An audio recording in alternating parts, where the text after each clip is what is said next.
Nega maqsadlarimizga erisha olmaymiz? Nega orzularimiz orzuligicha qolib ketadi, maqsadlarimiz esa doimo xayolimizda yashaydi? Ko'pchilik buning sababini pul yetishmasligida, vaqt yo'qligida yoki imkoniyatlarning kamligida deb o'ylaydi. Lekin asl sabab bu emas. Asl sabab biz natija haqida haddan tashqari ko'p o'ylaymiz. Biznes boshlamoqchimisiz, lekin darrov muvaffaqiyatsizlikni tasavvur qilasiz. YouTube kanali ochmoqchisiz, lekin hech kim ko'rmasachi deb qo'rqasiz. Sport zaliga bormoqchisiz, lekin bir oyda natija chiqmasachi deb xavotirlanasiz.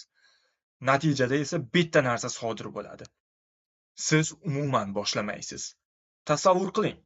Bir inson kitob yozmoqchi, lekin u yozishni boshlashdan oldin agar hech kim o'qimasachi deb o'ylaydi. Yana biri biznes ochmoqchi, lekin agar zarar ko'rsamchi deb o'ylaydi. Yana biri ingliz tili o'rganmoqchi, lekin bir yilda ravon gapira olmasamchi deb o'ylaydi. Ularning barchasida bitta umumiy muammo bor. Ular harakatga emas, natijaga e'tibor qaratishgan. Holbuki, natija sizning qo'lingizda emas. Sizning qo'lingizda bo'lgan yagona narsa bugungi harakatingiz.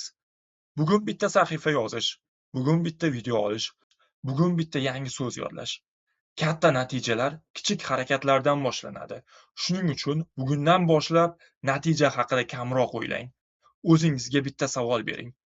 Men bugun nima qila olaman? Chunki orzularni amalga oshiradigan narsa motivatsiya emas, mukammal reja ham emas. Yechim bitta. Shunchaki boshlang. Video foydali bo'lgan bo'lsa, like bosing va sahifamga obuna bo'ling.